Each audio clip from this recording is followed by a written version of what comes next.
Hey y'all, in today's video, we're going to take a look at a galvanic cell, which is also known as a battery.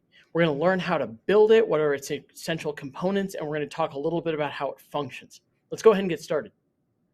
When it comes to a battery or a galvanic cell, the first thing to keep in mind is the fact that a battery is utilized to create a current, an electrical current. Now, an electrical current that flows through wires is comprised of electrons. Those moving electrons are going to provide the energy necessary to power different devices. So we use batteries to power things like our computers or our phones or our calculators and so many other things because of the fact that the batteries themselves have inside of them the capacity to move electrons. So how do they do it? Well, in the end, it comes down to taking a redox reaction, a reduction and oxidation reaction, and using the fact that in a redox reaction, electrons are going to move from the thing that is oxidized to the thing that is reduced. And instead of sending those things directly from one to the other, we send them through a wire.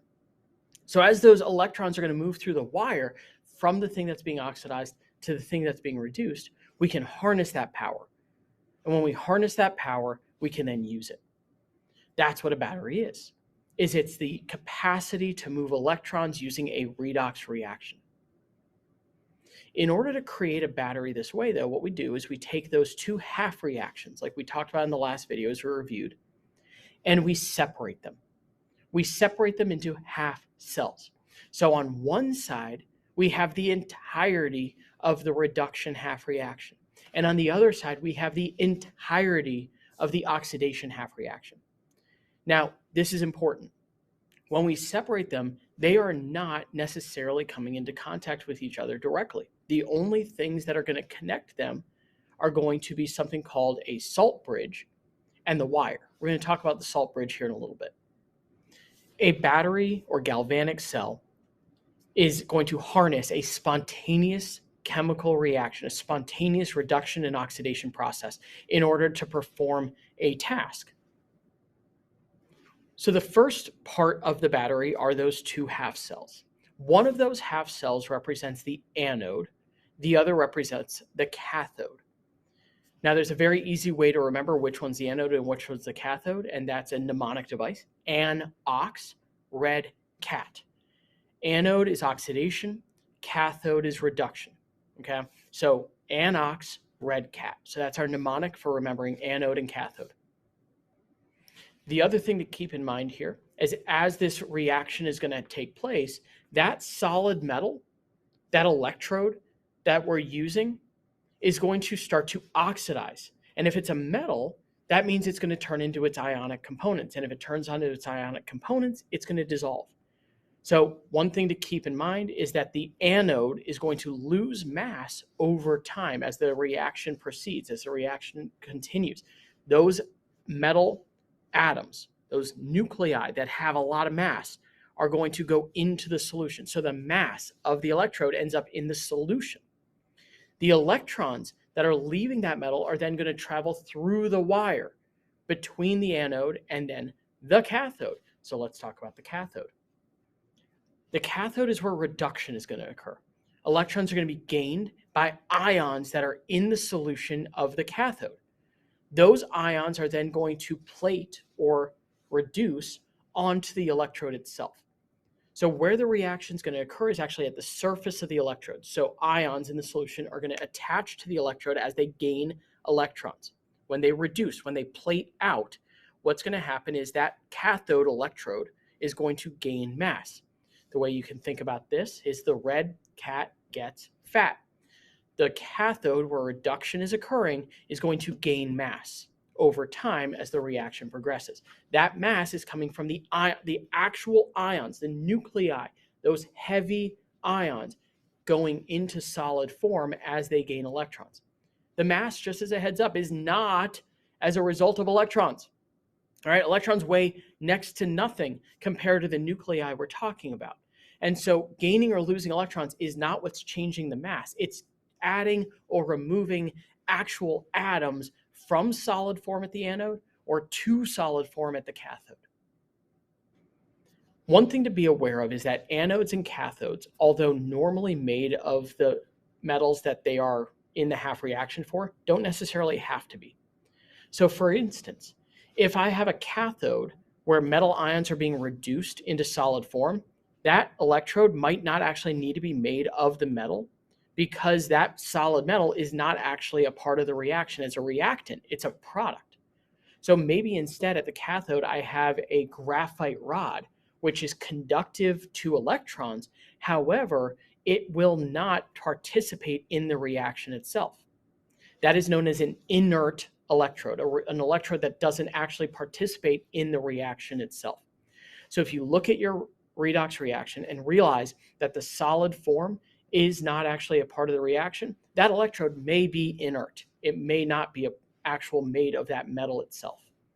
The other thing is electrodes can sometimes be made of gas. All right, these gaseous electrodes do exist, although we rarely will use them in this class. And finally, just so you know, I've so far called this either a galvanic cell or a battery, but you can also call this a voltaic cell. That's another way of saying it. And again, that's just going to incorporate a different word to really represent the exact same fundamental thing. So let's kind of put it all together.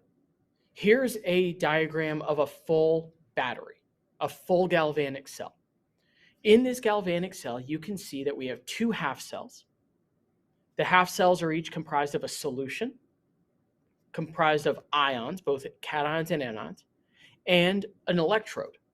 That electrode is generally speaking made of the metal associated with the ions that are in the solution. Now, we will talk about exceptions to that here in a little bit, but generally speaking, that's how we're going to build it. We then run a wire from one electrode to the other. In the course of that wire, you might see a switch, and you'll likely see a voltmeter. And then below it, you see this thing called the salt bridge. Let's talk about the salt bridge. The salt bridge is there to balance charge.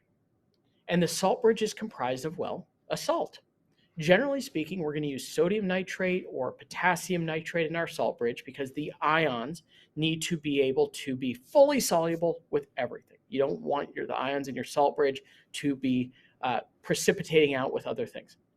So our salt bridge ions tend to be sodium nitrate or potassium nitrate. Now, when the reaction's occurring, those ions are going to be able to move into or out of different solutions, the half reaction solutions, in order to maintain a balance of charge. Just like equilibrium can be disrupted over the course of a reaction, so can the electrical charge balance equilibrium. And so as a result, we need to make sure we maintain charge to maintain that level of equilibrium. That way the reaction continues to go over time. Now you'll notice in this battery that electrons are going to move through the wire. We're often going to ask you which direction electrons are going to flow. They always flow from the anode to the cathode. Anode where oxidation's occurring, the cathode where reduction's occurring. So in a galvanic cell, in a spontaneous battery, such as this one, the reaction is always going to proceed from anode to cathode. That's where the electrons are going to move. The salt bridge ions are going to move in a different way. Anions flow towards the anode. Cations flow towards the cathode. The reason anions flow towards the anode is because that half cell bath of the anode is going to gain positive ions as the metal is oxidized. So the metal is oxidized, positively charged ions go into the solution. We bring negative ions from the salt bridge into that side of the solution to keep it neutrally charged. Meanwhile, cations move towards the cathode because as those positive ions are being reduced to solid form at the cathode, you're going to need to replace those, and you do so just using those cations from the salt bridge. So again, what do you need to know about a battery? One, you need to know that it's a spontaneous process that involves reduction and oxidation. Two, you need to know that electrons are going to flow because of the fact that there is an inherent voltage of that battery. When we have a battery functioning, electrons are going to move from the anode to the cathode. Meanwhile, we have a salt bridge. That salt bridge is going to have ions flowing in different directions. Anions flow towards the anode, cations flow towards the cathode. And finally, in many situations, we're going to utilize a voltmeter to actually measure the voltage across the cell. Now, this is the first time you've heard that word voltage. Let's talk a little bit about voltage. A volt is a new unit of electrical energy that we're going to utilize. We can think of it as potential energy of electrons wanting to move. So when we look at a volt, the unit of volt is actually not as simple of a unit as just volt. A volt is a joule per coulomb. A better battery has higher voltage. So you actually want a battery with the highest voltage. Think about the batteries you use at home. AA and AAA batteries are 1.5 volt batteries. But when you really need to get a good job done, you're often going to use a 9 volt battery, right? One of the big rectangular ones. You're going to use bigger batteries with higher voltage to do more important tasks, right? Like our car batteries, for example, are 12 volt batteries, right? So the bigger the voltage, the better the battery will function. The more it's going to push electrons as a result.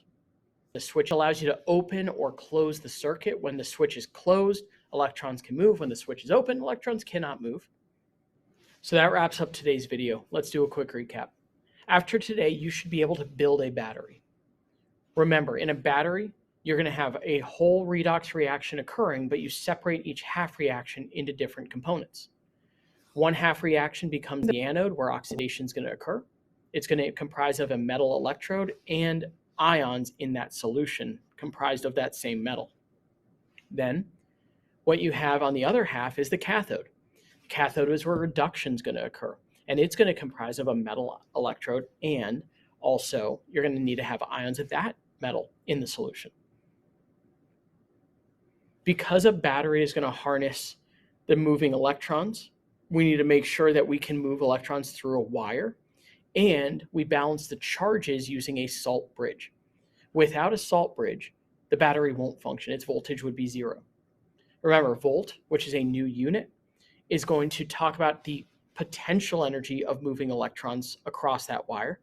So the higher the voltage, the more those electrons are going to want to move, relatively speaking. And a better battery has a higher voltage. You're going to need to know how a battery operates. You're going to need to know what components there are. You're going to need to know that electrons move from anode to cathode, and anions move to the anode, and cations move to the cathode. And in the end, yes, that might seem like memorization, but it really comes down to, do you understand how this redox reaction functions and how we are then utilizing it over the course of this process? Today's video was written, directed, produced, and edited by Wesley Lee. I'd like to thank you all for watching it. I hope you enjoyed it, and I'll see you in the next one.